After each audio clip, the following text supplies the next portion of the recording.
कांग्रेस नेता राहुल गांधी ने social media platform x पर अपने पुराने पोस्ट को रीशेयर करते हुए विदेश मंत्री एस जयशंकर से सवाल किए।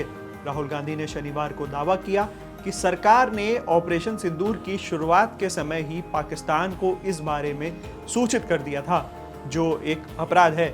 आज के इस वीडियो में बात करेंगे कि राहुल गांधी ने ऑपरेशन सिंदूर को लेकर विदेश मंत्री से क्या पूछ लिया। साथ ही बात करेंगे कैसे पाकिस्तान के टारगेट पर स्वर्ण मंदिर था। कर्नल कुरैशी पर टिप्पणी मामले में विजय शाह को सुप्रीम कोर्ट ने फटकारा और उनको क्या कहा। और अंत में उस महत्वपूर्ण खबर का भी रुख करेंगे कि बॉर्डर के साथ एक और जगह युद्ध लड़ रहा था भारत। तमाम खबरों के साथ शुरू करते हैं। नमस्कार, मेरा नाम है अंश कपूर, आप देख रहे हैं समय इंडिया.com। सबसे पहले बात करते हैं राहुल गांधी ने ऑपरेशन सिंदूर को लेकर विदेश मंत्री से क्या पूछा। कांग्रेस नेता राहुल गांधी ने अपने पुराने पोस्ट को रिपोस्ट करते हुए विदेश मंत्री एस जयशंकर से सवाल किया। उन्होंने लिखा, विदेश मंत्री जयशंकर की चुप्पी केवल बयानबाजी नहीं है, यह निंदनीय है। इसके लिए मैं फिर से पूछूंगा, हमने कितने भारतीय विमान खो दिए?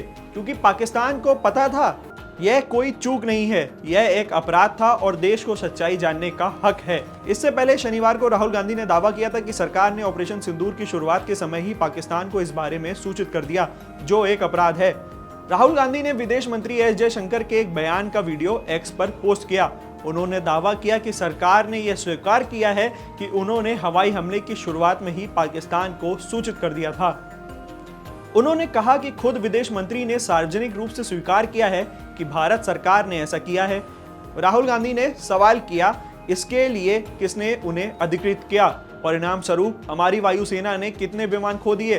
बीजेपी ने राहुल गांधी पर भी पलटवार करते हुए जयशंकर के बयान को गलत तरीके से पेश करने का आरोप लगाया।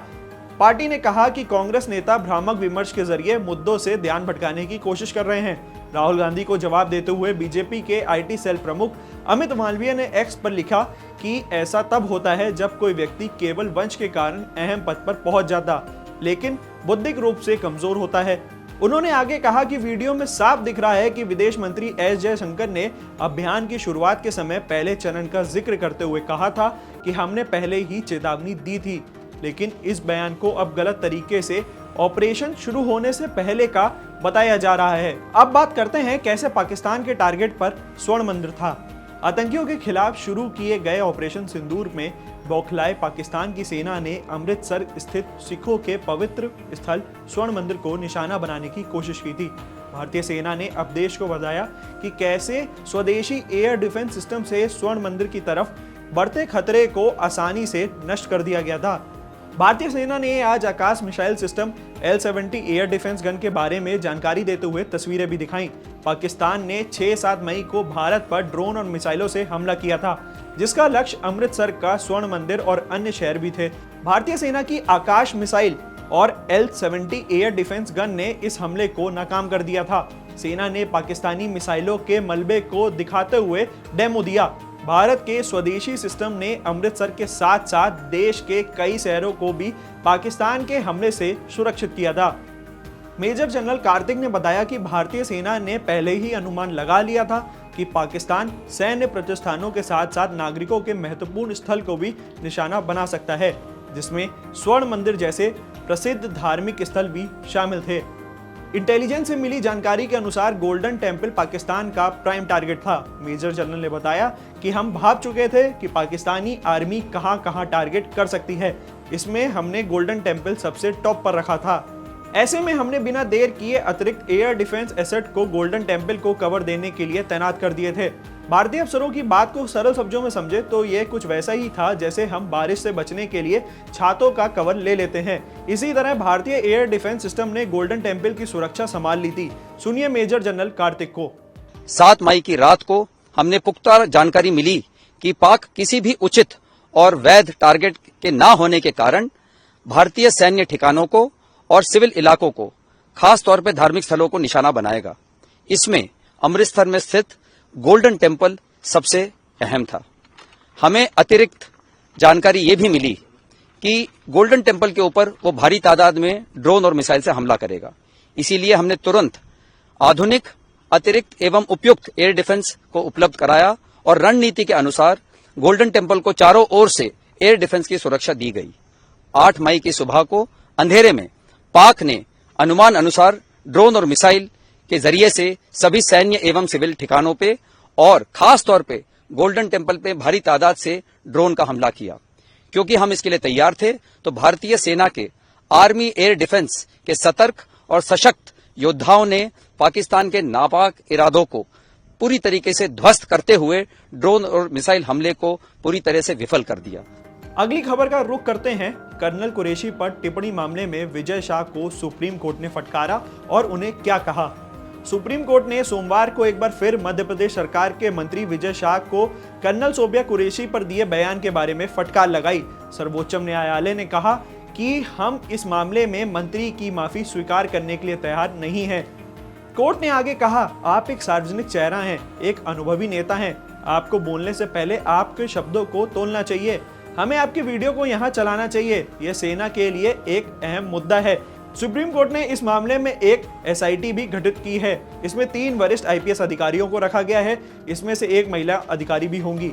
यह तीनों ही अफसर मध्य प्रदेश के बाहर के होंगे और कर्नल शोभिया कुरैशी के खिलाफ दिए गए मंत्री के बयान को लेकर जांच करेंगे। जस्टिस सूर्यकांत ने कहा, इस टिप्पणी के कारण पूरा देश शर्मसार है। हमने आपके वीडियो देखे, आप बहुत गंदी भाषा का इस्तेमाल करने वाले थे, लेकिन शायद आपकी समझ काम आई और आपने ये दिमाग में रोक लिया। फिर हो सकता था कि आपको उचित शब्द ना मिले हो। आपको शर्म आनी चाहिए। पूरे देश को हमारी सेना पर गर्व है और आपने यह बयान दिया। पूरी सेना को हमारे देश पर गर्व है और आपने ये बयान दिया। पीठ ने मंत्री से पूछा, यह किस तरह की माफी थी? आपको बस अपनी गलती स्वीकार करनी चाहिए थी और माफी मांगनी चाहिए थी।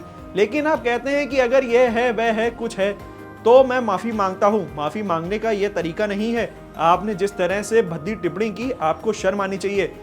शीर्ष अदालत ने मध्य प्रदेश के पुलिस महानिदेशक को मंगलवार सुबह 10 बजे तक आईजी रैंक के अधिकारियों की अध्यक्षता में 3 सदस्यीय विशेष जांच दल गठित करने को कहा।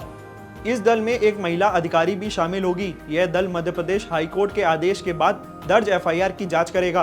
पीठ ने कहा कि एसआईटी की ओर से पहली रिपोर्ट 28 मई को दाखिल की जानी चाहिए। अब बात करते हैं आज की आखिरी और बड़ी खबर का।